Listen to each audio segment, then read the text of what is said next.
자, 성경책 들고요. 우리 비전 구호 같이 하겠습니다. 오직 전도로 시작. 오직 전도로 부흥하는 교회, 십자가의 은혜, 성령 충만, 말씀 충만. 내 안에 예수님이 계십니다. 예수님을 전하겠습니다. 오늘 저는 여러분과 함께 부모 공경을 배우는 가정이 되게 하옵소서라는 제목으로요, 신앙생활을 실천하는 가정 만들기 위한 그런 구체적인 방안을 제시하려고 합니다. 음악을 틀어놓은 것은 좀 잠깐 생각하라 그 말입니다. 교회는 끊임없이 개혁해야 되는데 저는 설교도 개혁해야 된다, 그렇게 생각하는 사람 중에 한 사람입니다.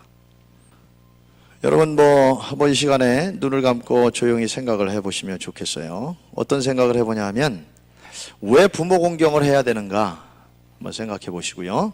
두 번째는 부모 공경을 위해서 구체적으로 여러분 가정에서 어떤 실천을 해야 될 것인가 한번 생각해 보시면 좋겠어요. 첫 번째, 왜 부모 공경을 해야 되는가? 두 번째, 가정에서 부모 공경을 또 가르치고 배우기 위해서 구체적으로 어떤 일을 정해놓고 실천해야 될까 생각해 보십시다. 한 2, 3분만 생각해 보겠어요?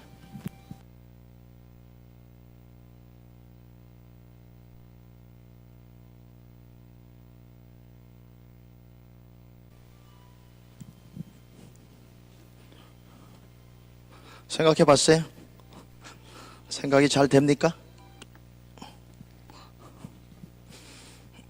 여러분, 설교는요 이런 거예요. 제가 여러분에게 질문한 그거에 대해서 생각한 거예요. 여러분도 충분히 생각할 수 있잖아요.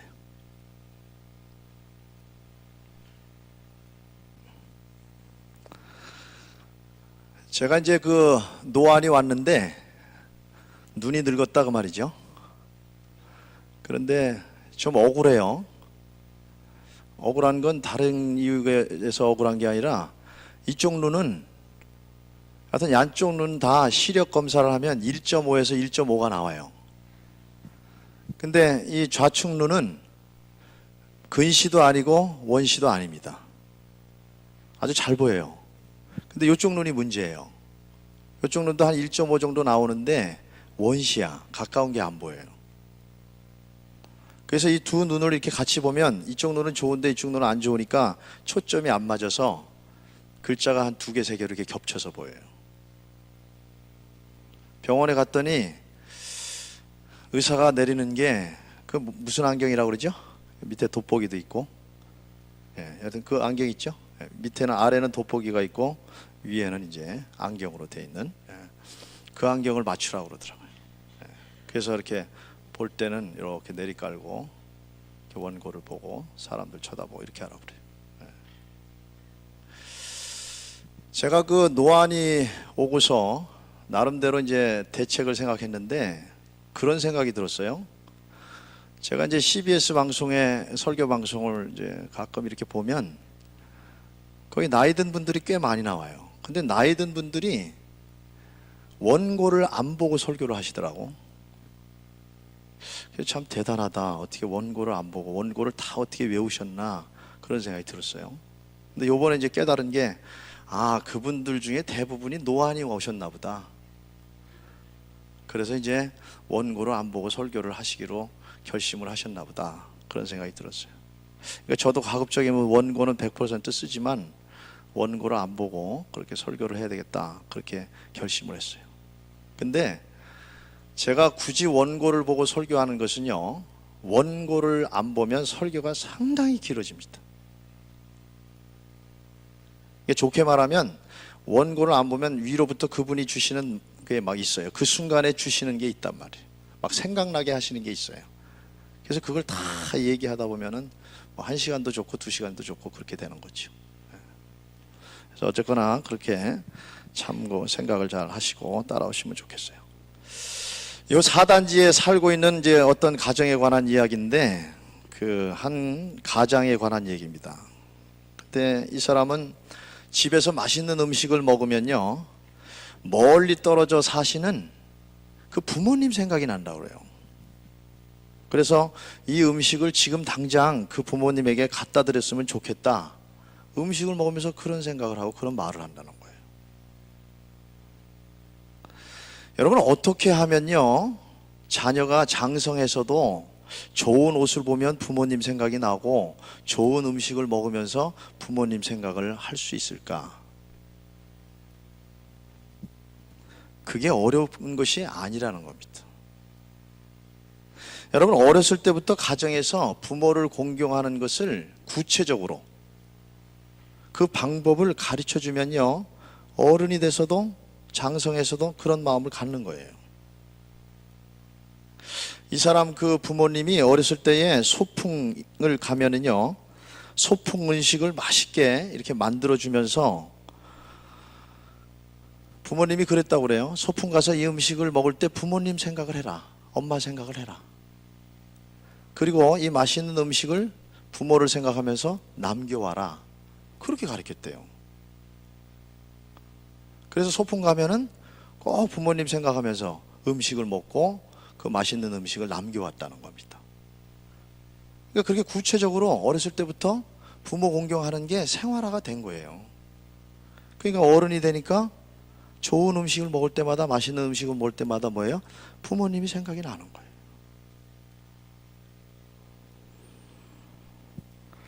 부모 공경을 가르쳐 배우게 하는 것은요, 결코 자녀를 위해서만이 아니라는 거죠.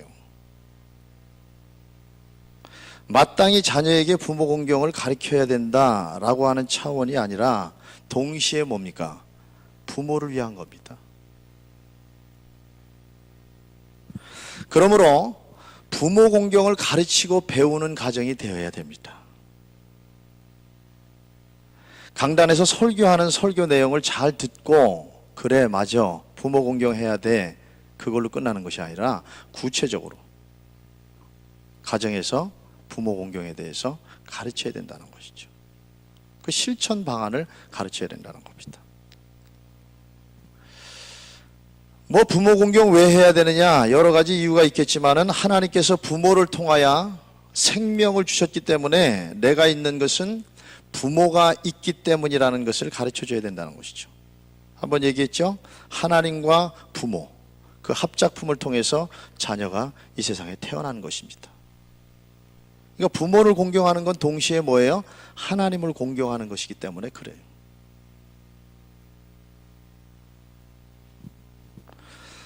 자녀들한테 부모 공경할 때 하나님이 주신 복에 대해서 가르쳐 줘야 됩니다. 부모 공경을 하면 내가 잘 되고 장수하게 된다고 그렇게 말씀하셨다. 그걸 가르쳐 줘야 됩니다. 부모 공경을 가르쳐야 하는 사명이 부모에게 있다는 것을 알게 하면서 부모 공경을 가르쳐야 됩니다. 그게 가장 큰 사명 아니에요? 부모 공경을 자녀에게 가르치는 거, 그게 가장 큰 사명이라고 생각해요.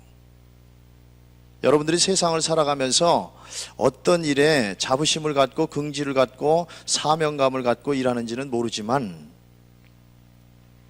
부모 공경을 가르치는 것보다 중요한 것이 없다는 거지요. 진짜 사명감을 갖고 가르쳐야 될 일입니다. 부모 공경을 가르치는 것은 뭐예요? 부모의 뜻이 아니라 하나님의 뜻이라는 것을 알게 하면서 부모 공경을 가르쳐야 된다는 겁니다. 두 번째요, 구체적인 실천 방안에 있어서 자발적으로 부모를 공경하도록 평상시 자녀의 말에 귀를 기울여야 됩니다. 우리 아빠들 잘 들으세요. 일주일에요, 아빠들이 자녀하고 대화하는 시간, TV 틀어놓고 같이 있는 시간이 아니라 대화하는 시간이 평균 몇 시간 되는 줄 알아요? 1.4시간이랍니다. 1시간 1.4시간이 몇 시간이에요? 여튼 1.4. 1시간 반도 안 되는 거예요. 부모하고 대화하는 시간이 1시간 반도 안 돼요.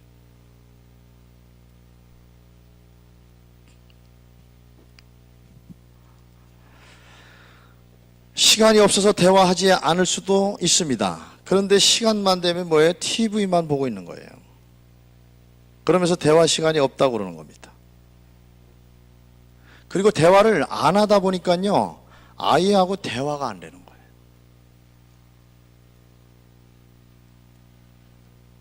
여러분, 자녀가 부모하고 대화 안 한다고 해서 이 아이가 말이 없느냐? 그렇지 않습니다.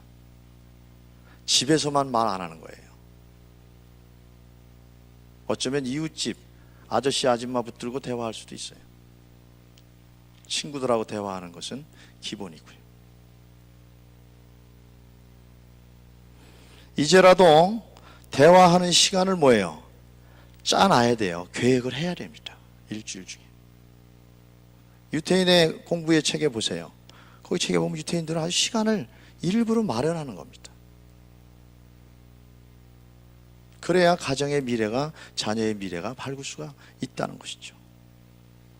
이게 본능적인 거예요. 아이들이 자라나면서 부모와 대화를 하고 싶어 한다는 겁니다. 가장 먼저 보이잖아요. 부모가 가장 먼저 보이는 대상이지 않습니까? 여러분, 언어 발달 과정에서 생기는 자연스러운 현상이에요. 질문이 많아집니다. 질문에 대한 답을 듣고 싶어 하는 것도 있지만요, 질문 자체를 통해서 부모하고 대화를 하기 원하는 거예요. 애가 질문한다고 해서 꼭 그 질문에 대한 답을 듣고 싶어 하는 건 아니에요.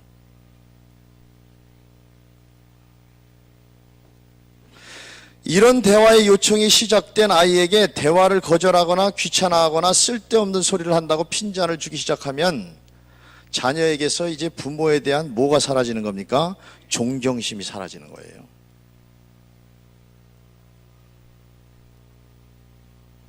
아이의 의견을 존중해 줘야 됩니다. 잔소리하지 말고요, 답을 빨리 주려고 하지 말고, 자기의 말을 잘 들어주면 자발적으로 부모의 말에 순종하는 아이가 돼요.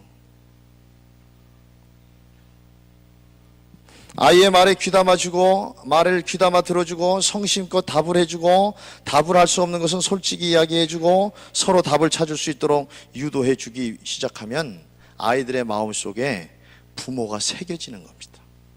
부모라고 하는 존재가 마음속에 이제 품기 시작하는 거예요.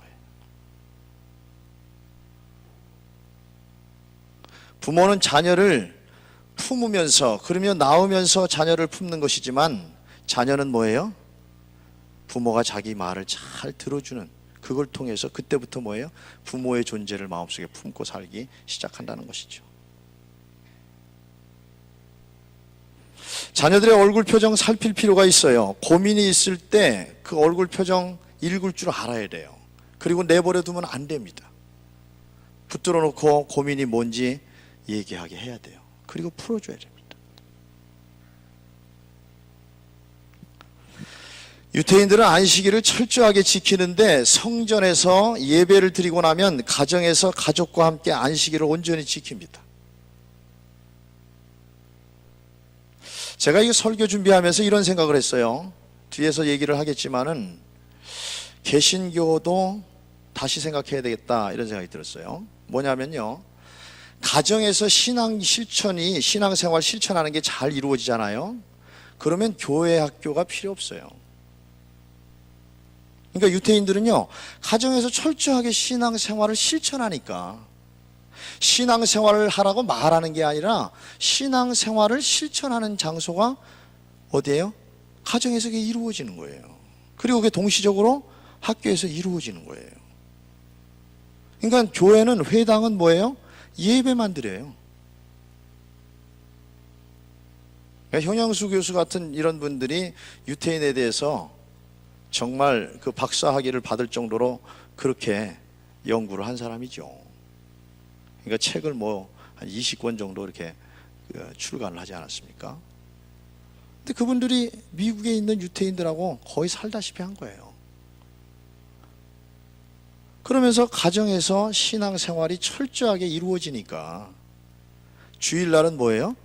온 가족이 3대가 2대든 3대든 같이 예배 드리는 겁니다. 여러분, 가정에서요, 말씀의 교제가 있고 가정에서 기도를 시키는데 주일날 예배 시간에 설교 못 알아들을 일이 어디 있어요? 여러분, 어른이 되어서 초신자가 되면, 나이 한 40살 정도 돼서, 우리 부모님 같은 얘기지만 40 넘어서 교회를 오면 기도가 됩니까? 찬양이 됩니까? 말씀이 들어옵니까? 안 들어온다니까요. 우리 어머니 우셨다고 그랬어요. 아들 하나 잘못 낳아갖고 그렇게 원망하면서 처음에 교회 생활이 도저히 적응이 안 돼갖고 우셨다니까요. 그렇게 고백을 했어요. 똑같아요. 집에서 신앙생활이 실천이 되지 않는데 주일날 예배 시간에 기도가 됩니까? 집에서 찬양하는 게 생활화되지 않는데 주일날 와서 찬양이 쉽겠어요? 가정에서 말씀을 읽고 묵상하고 말씀 안에서 서로 깨달은 것을 가정에서 일주일에 한 번이라도 두 번이라도 서로 대화하는 시간이 없는데 주일날 와서 설교를 들리겠어요? 안 들린다니까요.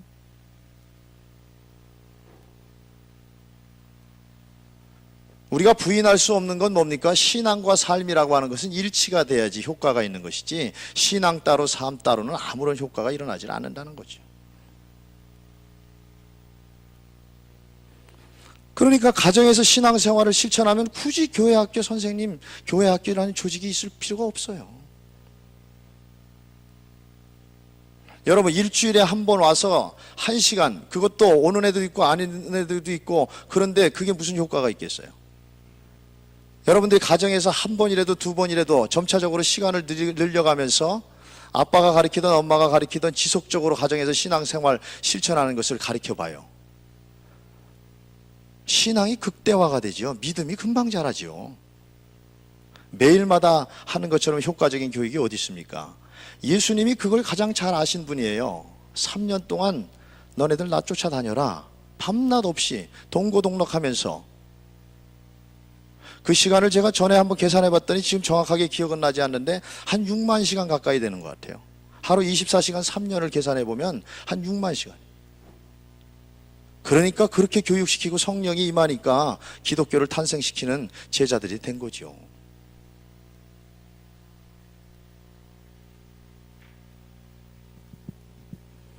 외식입니다. 외식. 일주일에 한 번 성전에 와갖고 신앙생활을 하고 내가 신앙이라는 생각, 외식이에요. 가정에서 자녀들에게 함께 기도하고 성경 보고 묵상하면서 대화하지 않고 외식하는 신앙이네요.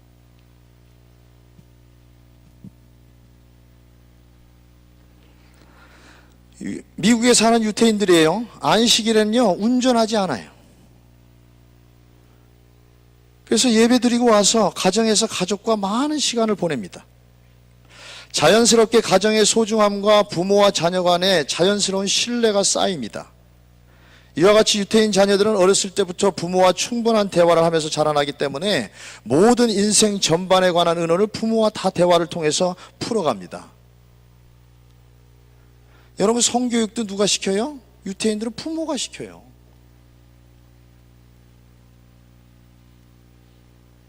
현영수 교수 쓴 책에 성교육에 관한 책이 있는데 그걸 제가 읽으면서 아, 자녀들한테 내가 가르쳐야 되겠다. 그 책 보니까 그렇게 가르치면 되겠더라고. 가정에서 가르쳐야지 제대로 배우죠. 아이들이 대화 못할 게 없어요. 무슨 문제든지 다 털어놓는다 그 말이에요. 그래서 유태인들은 부모를 공경의 대상으로 생각하는 동시에 상담자로 선생으로 생각하면서 어린아이들이 자라납니다. 그래서 유태인 부모들은 자녀에게 좋은 부모, 좋은 선생, 상담자가 되기 위해서 끊임없이 책을 읽고 뭐예요? 공부를 하는 거라고 그래요. 그게 진짜 공부죠. 자녀에게 국영수를 가르쳐주기 위해서 부모가 공부하는 게 아니라 자녀에게 좋은 상담자가 되기 위해서, 인생 전체의 모든 문제에 대해서 상담하는 상담자가 되기 위해서 공부를 한다는 거예요. 공부에 대한 개념이 다른 겁니다.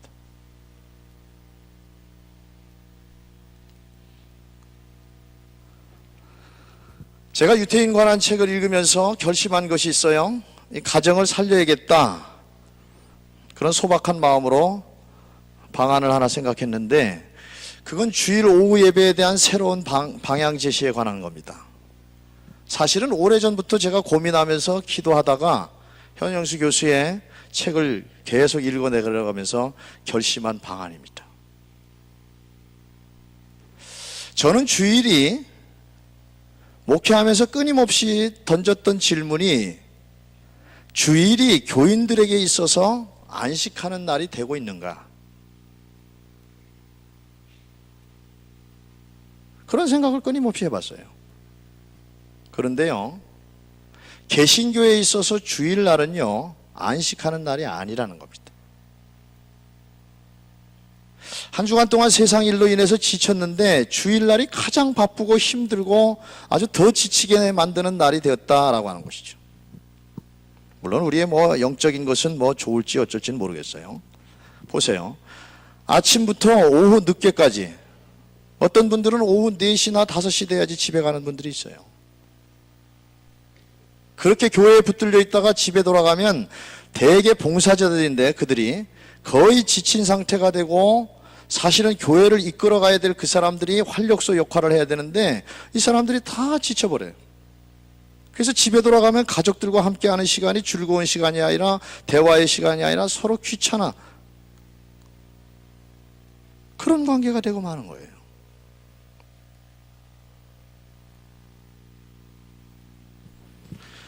현용수 박사 자녀의 효도 교육을 이렇게 시켜라라는 책에 보니까 제가 지금 생각했던 그런 내용이 그대로 나와 있더라고요. 이제라도 주일은 오전에 교회의 모든 일 끝내고, 우리는 오후 시간에도 가리키는 게 많은데, 오후 시간은 가족과 함께 말씀 안에서 대화하고 가족원끼리 서로 기도의 제목을 나누고 기도하면서 신앙생활을 실천하는 안식처로 만들어야겠다, 그런 결론을 내렸어요. 여러분들이 그런 취지를 잘 아시고요, 다음 주부터입니다. 오후 예배 대신 집에서 하나님 안에서 가족 공동체의 소중함을 만들어가는 시간을 그렇게 가지면 좋겠어요. 오후 예배가 없어진 게 아니에요. 오후 예배도 사실은 형식적이 된 거 아닙니까? 옛날엔 저녁에 7시나 8시에 드렸는데 그냥 편의주의로 한 번 왔으니까, 또 드리는 사람이 드리니까 그냥 밥 먹고 좀 쉬었다가 오후 예배 드리고 가자, 이렇게 만드는 거 아니에요? 성경적으로 제대로 드리려고 하면은 아침에도 드리고 저녁 7시에 모여서 해지는 무렵에 또 드려야 되는 것이죠. 그게 맞는 거죠.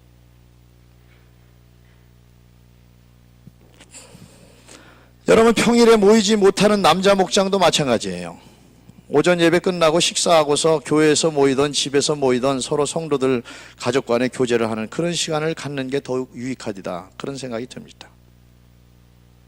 그 대신에 일주일의 첫 시간이지 않습니까? 월요일 새벽 기도에 참석하도록, 특별 새벽 기도 때만 참석하지 말고 적어도 매주 월요일 날 될 수 있으면 가족들과 함께 하루가 시작되는 첫 시간 같이 나와서 그렇게 기도하면서 일주일을 시작하는 일에 한번 노력을 해보면 어떨까, 그런 생각이 듭니다.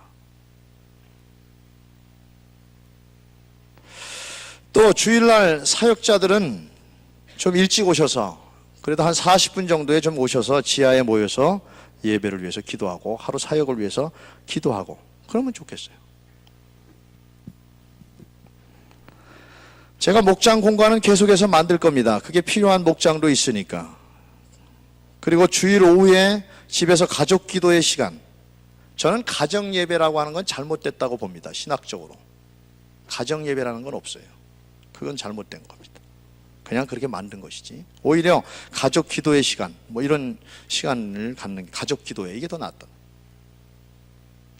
가족 기도의 시간에 같이 이 목장 공과 읽고서 대화하는 그런 시간에 참고하셔도 좋겠죠. 사실 주일 오후 예배도 아침부터 나오는 사역자들 중심으로 모이고, 이들은 또한 수요일날 금요일날 다 참석하는 분들입니다.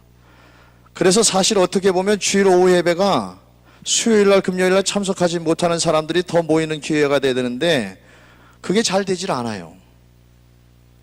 모이는 사람들을 위해서 또 한 번 모이는 형식적인 모임이 되기도 하는 게 사실입니다. 여러분들이 이런 취지를 잘 아시고 오후 예배 없애는 것이 아니라 신앙생활을 실천하는 가정을 만들기 위해서 가족과 함께 모여서 신앙 모임을 갖기 위한 대안이라는 것으로 그렇게 이해하시면 좋겠어요. 또 기회가 되면은, 한 달에 한 번이든 기회가 되면은 좋은 강의를 들을 기회가 되면 강사를 또 섭외하든지 또 일일 부흥회를 한 달에 한 번 하든지 그런 시간으로 한번 계획을 해도 좋을 것 같습니다. 사실 이러한 방안은 여러분들을 좀 쉬게 하려고 그러는 거예요. 저는 달라지는 게 없어요.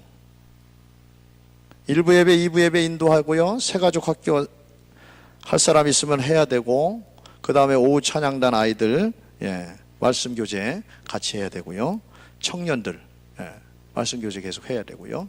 그리고 저녁에 7시부터 9시까지 스토리라인 성경 공부가 또 있습니다. 그러니까 주일날 내가 한 번 더 예배 드리고 싶다 그러면 저녁에 7시에 오면 돼요. 그때도 다 찬양하고 기도하는 시간도 있고, 그리고 말씀을 또 가르치고 그런 시간이 있어요.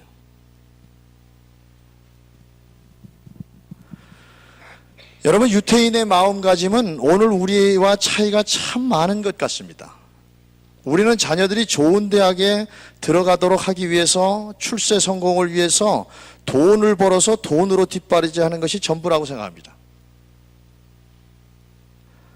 그러나 사실 생각해 보면 그것보다도 더 중요한 것은 좋은 부모가 되는 것이 더 중요하지요. 자녀에게 있어서 좋은 선생과 같은 좋은 상담자가 되기 위해서 노력하고 훈련하는 부모가 되는 게 더욱 효과적입니다. 자녀 출세 성공시키려면. 여러분, 유태인들 돈 법니다. 정말 열심히 벌어요. 생각이 좀 달라요. 돈 벌어서 남주자는 식입니다. 돈 벌어서 세상 먹여 살리자고 하는 그런 마음이 있어요. 성경적인 사고방식이 분명히 있습니다. 나만 잘 살겠다, 그래서 돈 벌어야 된다, 그런 생각, 그런 개념이 거의 없습니다. 그런데 그렇게 열심히 돈을 버는데, 그러나 돈으로 자녀를 키운다는 생각하지 않는다는 거예요. 좋은 부모가 되는 것이 더 중요하다는 것을 잘 알고 끊임없이 실천하고 노력한다는 겁니다.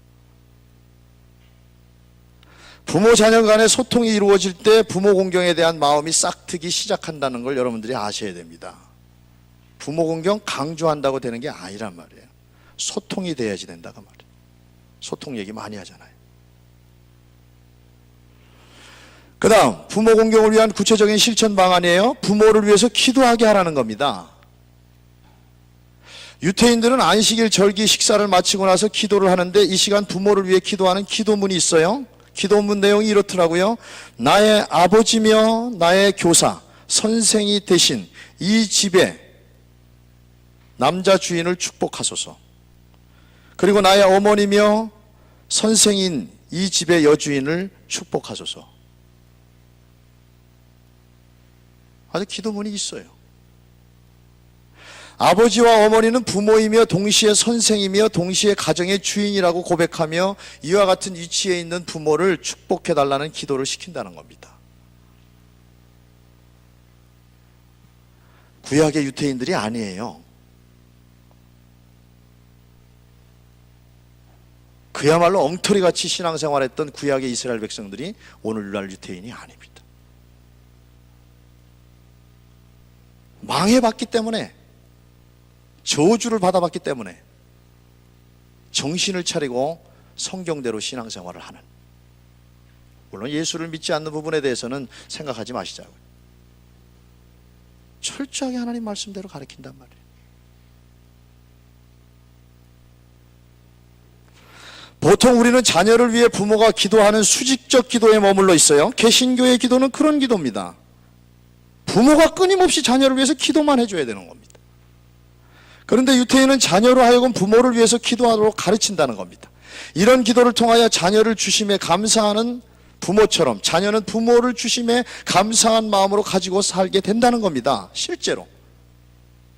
그래서 부모를 위해 기도함으로 자녀는 부모와 기도 속에서 영적인 교제를 하게 되고, 이런 기도를 함으로써 자녀는 부모 공경을 자발적으로 한다는 거예요. 어려운 게 아니잖아요. 이게 쉬운 거구나 라는 생각을 했어요. 책을 읽으면서. 그 다음에요, 어릴 때부터 물질로 부모를 섬기는 것을 가르쳐 주라는 겁니다. 세뱃돈을 받든지 용돈을 받으면 부모에게 선물을 하도록 가르쳐야 됩니다. 맛있는 음식 사줄 수 있도록 가르쳐야 돼요. 받기만 하는 자녀가 아니라 부모를 위해서도 돈을 쓸 줄 아는 자녀가 되도록 가르쳐야 나이가 들어서도 부모를 물질로 공양하는 그런 자녀가 된다는 것이죠. 여러분 지금부터 가르치세요. 첫 월급 받으면 첫 열매로 하나님께 온전히 드리는 걸 가르쳐줘야 됩니다. 그 다음 두 번째 월급 받으면 부모에게 드리도록, 부모님이 쓰시도록. 그게 맞잖아요. 지금까지 키워주신 분이 하나님이고 지금까지 키워주신 분이 부모님이잖아요. 그래서 첫 소득을 얻었잖아요. 그러므로 하나님께 드리고 그 다음에 뭐예요? 부모에게 드려야죠.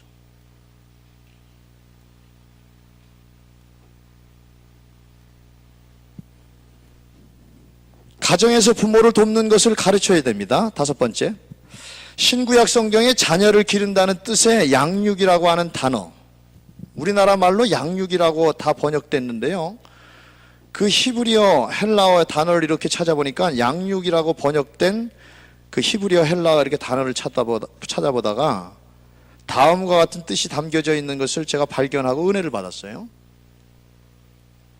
여러분 양육이라고 하는 거 우리가 뭐예요? 기른다는 거 아니에요? 자녀를 키운다는 거 아닙니다. 그렇죠? 그런데요, 그 원어에 보니까 양육이라고 하는 단어가 돕는다는 뜻이더라고요. 그게 포함되어 있어요. 자녀를 양육한다고요? 아니요. 자녀를 돕는 거예요. 자녀를 기른다고요? 아니요. 자녀를 돕는 거예요. 자녀 양육하고는 관계없는 말씀이지만 성경 말씀에 그 말씀 있잖아요. 심는 자가 있고 물 주는 자가 있는데 자라나게 하시는 이는 누구예요? 하나님이라고 그랬잖아요. 여러분 자녀를 자라나게 하는 것 누가 하시는 거예요? 그 하나님이 하시는 거예요. 부모가 뭐 하는 거예요? 심고 물 주는 거 하는 거예요. 도와주는 일을 하는 거예요. 내가 기른다는 생각 아니라는 겁니다. 다음 주에 양육에 대한 단어 히브리어에서 쓴 거 하나 더 소개해 주는데 그 말씀 듣고 내가 아주 기가 막히더라고요. 하나님이 이렇게 키우라고 그런 거구나. 양육이라는 게 이런 거구나. 다음 주에 알려 드릴게요. 어쨌거나 오늘 양육이라는 게 뭐예요? 돕는 거예요. 알죠? 돕는 겁니다. 자녀들 알아서 때가 되면 다 자라나요. 키도 자라나고요, 몸무게도 늘고요, 정신도 자라나고요, 마음도 자라나고요, 다 자라나요. 그렇게 하나님이 만들어 주셨어요. 근데 부모의 역할이 뭐라고요? 잘 자라도록 돕는 역할을 하는 거라는 겁니다.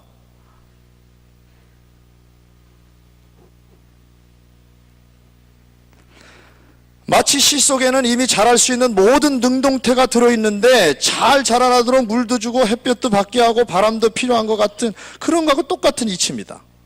그래서 자녀는 소유 개념이 절대로 아니에요. 하나님이 자라나게 하시는 것이고 나는 돕는 일만 하기 때문에 청지기적 사명을 갖고 자녀를 기르는 거예요. 양육하는 거예요. 내 자녀 절대 아닙니다. 그래서 가정은 뭡니까? 서로 돕고 사는 방법을 배우고 가르치는 1차 집단입니다. 여러분 하나님께서 아담을 만드신 이유 뭡니까? 돕는 배필을 위해서라고 그랬죠. 창세기 2장 18절에 보니까 여호와 하나님이 가라사대 사람의 독처하는 것이 좋지 못하니 내가 그를 위하여 돕는 배필을 지으리라 그랬어요. 가정의 개념이 뭐예요? 돕는 겁니다. 하나님이 가정을 주신 이유가 뭐예요? 돕는 거예요. 돕는 걸 배우는 거예요. 상식적인 얘기죠.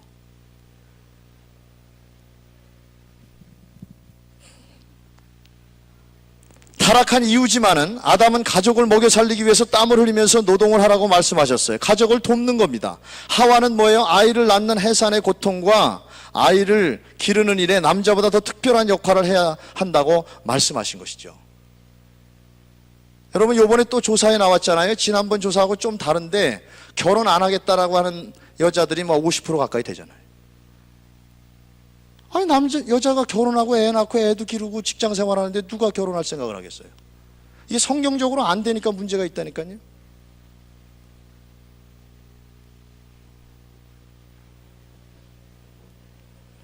여러분 자녀들도 마찬가지입니다. 자녀들에게도 돕는 것을 가르쳐 줘야 된다는 것이죠. 가정에서 돕고 사는 것을 가르쳐 줌으로 세상에서 협동심과 사회성을 길러줘야 돼요.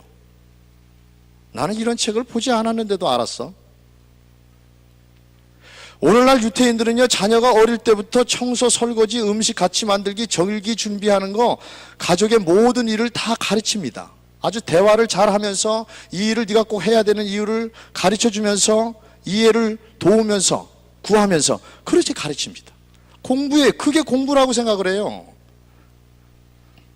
우리나라는 한참 잘못됐어요. 그냥 공부만 하는 거예요. 공부. 앉아서 하는 공부만 공부라고 생각하는 거예요. 못 건드려요. 공부한다고 그러면 못 건든다니까. 노크도 못 한다니까. 안에서 뭔 짓을 하는지도 모르는데 노크도 못 한다고. 공부하고 있다는데 뭘. 애들이 신경질 부린다고. 그게 무슨 공부예요?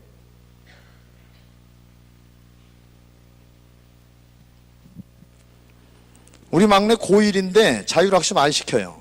집에 오라고 그래요. 저녁이라도 같이 먹어야 되니까. 설거지 시켜요. 고1인데. 그게 공부라고 생각해요. 얘는 매일마다 뭡니까? 빨래 거의 매일마다 나오는 거 아니에요? 빨래 탈수기가 다 하지만 그거 다 걸어요. 우리 집사람하고 같이 하면서, 그러면서 그 시간에 뭐예요? 학교에서 있었던 이런저런 일들 다 대화하고 그래요. 우리 애들 언젠가부터인지 초등학교 때인지 언젠지 방학 때면요, 아침, 점심, 저녁 3명이니까 설거지 다 담당해요. 청소 담당 다 시켰어요. 불평불만 없어요. 결혼하고서 가정이 깨지는 게 왜 그래요? 어렸을 때부터 가정에서 돕는 걸 안 하니까 거기서부터 마찰이 생기는 거 아닙니까? 뭐가 공부인지를 좀 잘 아셨으면 좋겠어요.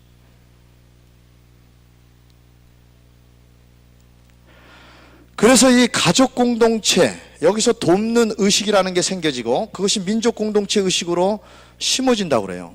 그래서 세상에서도 공동체 의식을 갖고 서로 돕고 봉사하는 일을 자발적으로 하는 사람들이 유태인들이라고 합니다.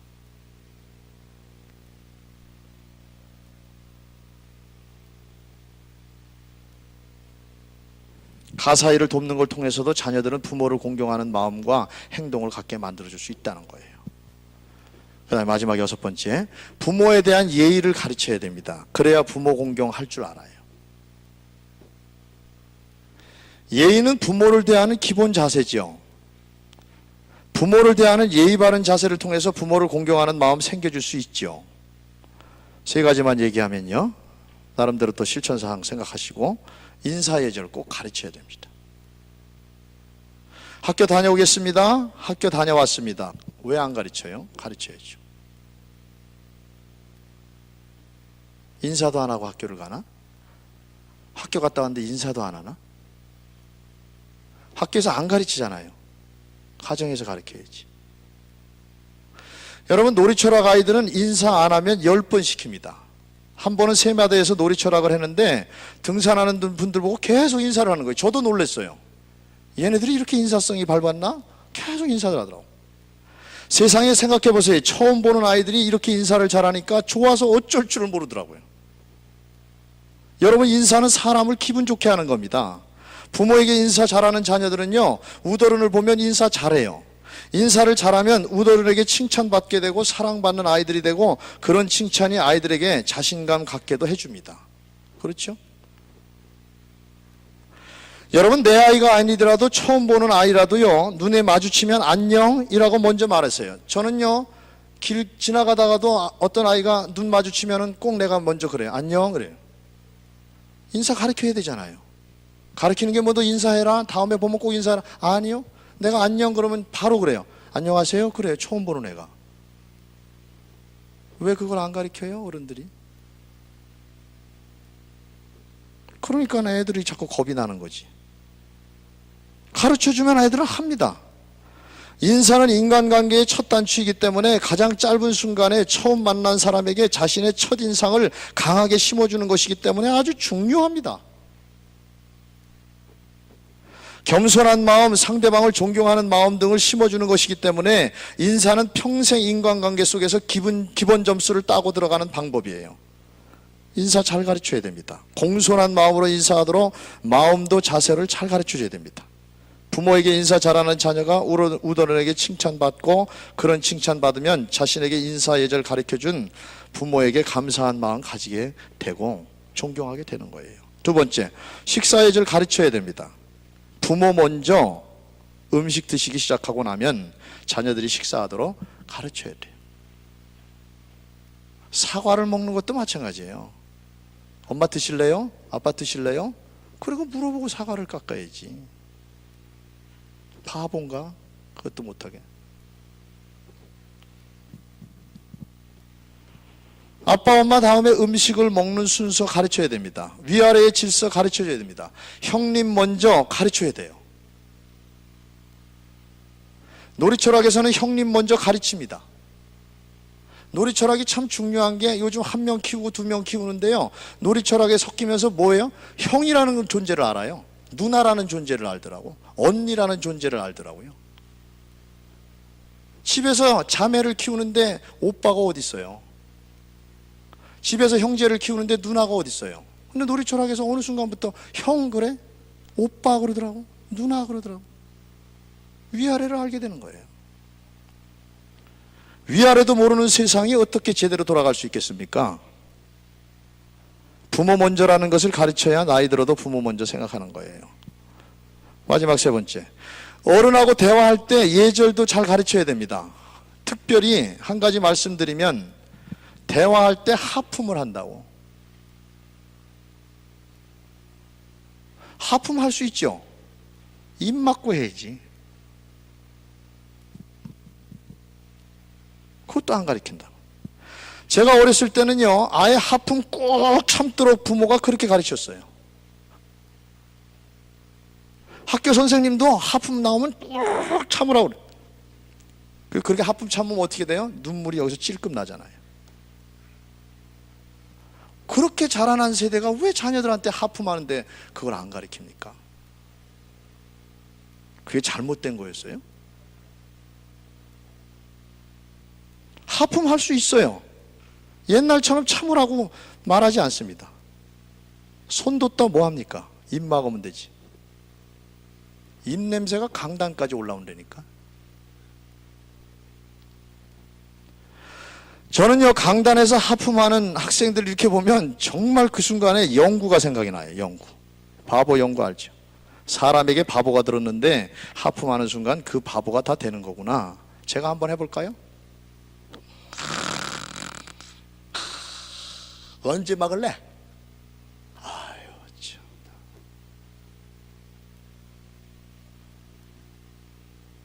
뭘 가르치고 있습니까?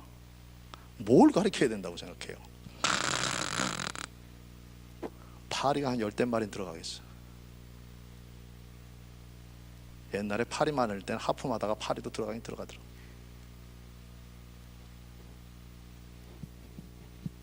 이게 뭐야 이게? 아이고, 참. 공부만 하라고 가르치는 바보. 공부만 할 줄 아는 바보.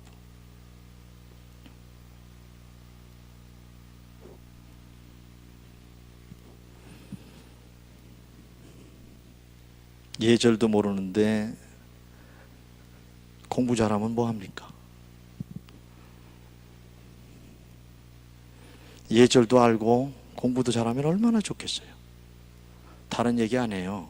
어른들이 잘못 가르쳐서 그래요. 안 가르쳐서 그래요. 그냥 앉아서 공부하는 공부만이 공부라고 생각하고 안 가르치는 거예요. 그래서 애들이, 그 똑똑한 애들이 바보가 되는 거예요. 예절 중요하지요. 예절 속에서 부모 공경, 어른 공경의 마음과 자세가 생겨지기 때문에 그래요. 오늘 결론으로 갑니다. 이 부모를 공경하라고 하는 말씀에 공경이라고 하는 히브리어가 카바드라고 그래요. 카바드라고 하는 단어는요, 존경하다는 뜻이 있는데 이런 뜻도 있어요. 아주 기가 막혀요.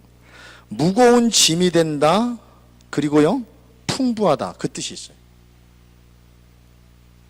공경하다가 무거운 짐이 된다, 그 다음에 풍부하다, 이런 뜻이 사용돼요. 제가 개인적으로 생각한 거예요. 아주 심오한 뜻이 있어요. 금이라고 하는 거 생각해 보세요. 아주 무겁죠. 그런데 그 무거운 짐을 내다 팔면 풍부해지는 겁니다. 소금 있죠. 아주 무거운 짐입니다. 그런데 그걸 내다 팔면요, 하게 만드는 짐입니다. 부모 공경 보세요. 마땅히 해야 할 일인데도 불구하고 때로는 무거운 짐처럼 느껴집니다. 아주 무거운 짐짝처럼 느껴집니다. 그런데요, 그냥 무겁기만 한 짐이 아니라는 거예요. 계속 무겁기만 한 짐이 아니라는 거예요. 결국은 뭐예요? 풍부해지게 만드는 짐이라는 겁니다. 왜 그렇죠? 그 부모 공경이라고 하는 짐에 하나님께서 약속하신 말씀이 있단 말이에요. 내가 잘되고 장수하리라. 이 히브리 원어 다음 학기에 내가 좀 들으려고 그래. 학교 다닐 때 C학점밖에 못 받았는데. 부모가 짐이 된단 말이에요. 풍부해지는 짐이에요. 부모가 무겁다고 생각할수록 그 짐을 제대로 질 생각을 하면 뭐예요? 풍부해진단 말이에요. 자, 그게 부모 공경입니다.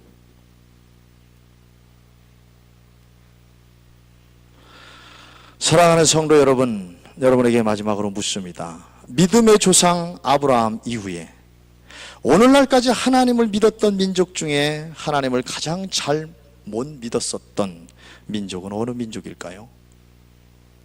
제가 잠깐 생각해 봤는데 유태민족입니다. 구약성경 보세요. 하나님을 잘못 믿어도 어떻게 그렇게 잘못 믿을 수 있습니까? 그런데 현재 하나님을 가장 잘 믿는 민족은 어느 민족입니까? 유태민족이에요. 세계 민족 위에 뛰어난 민족이 될 것이라고 하는 신명기 28장이 이루어질 정도로 그렇게 하나님을 잘 믿는 민족이 되었어요. 그 방법이 뭐라고요? 삶과 신앙의 일치입니다. 개신교니거나 한참 쫓아가야 돼요. 교회 안에서만 신앙인이죠. 가정에 가서도 신앙인은 아니, 가정에서부터 신앙인이 아닌 거예요. 직장에 가면 더 신앙인이 아닌 거예요. 유태인들은 그렇지 않습니다. 회당에서도, 가정에서도, 세상 속에서도 신앙인이에요. 오늘날 한국의 개신교는 유태민족의 삶과 신앙의 일치를 배워야 된다는 것이죠. 사실 상식적인 결론인데 신앙은 삶과 일치가 되어야 효과가 나타나는 것입니다. 아니, 신앙은 어쩌면 삶 그 자체입니다. 부모를 공경하라고 하는 것이 신앙이 아니라 삶입니다. 성도 여러분의 가정이 신앙과 삶이 충돌하는 가정이 아니라 신앙이 자연스러운 삶이 되는 신앙 생활을 실천하는 장소로 만들어 가심으로 자연스럽게 하나님이 함께 하신다는 것, 인도하시는 복된 가정, 복을 나누어 가는 가문이 되시기를 주의 이름으로 축원합니다. 기도하겠습니다.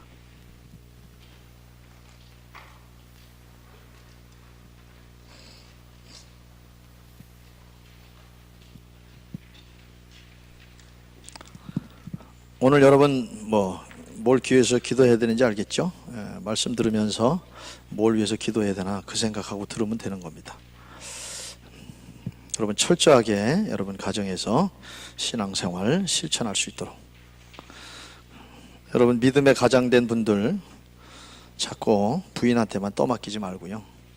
여러분 자신이 한번 이끌어 보세요. 신앙 실천하는 가정 만들어 보세요. 여러분 자신이 은혜 받을 겁니다. 인도하는 자가 힘든 것도 있지만 앞에서 끌어가는 자가 받는 은혜가 또 있어요. 그래서 그런 결단의 시간을 좀 갖고요. 구체적으로 일주일에 한 번이든 두 번이든 그런 시간을 가질 수 있도록. 여러분 식사하는 시간도 괜찮아요. 우리도 식사하는 시간에 성경 얘기하고 그러는데요. 그렇게 가지셔도 됩니다. 그래서 신앙과 삶이 일치될 수 있는 그런 가정 만들어 갈 수 있도록 우리 할렐루야로 기도하며 하나님 앞에 나아가겠습니다.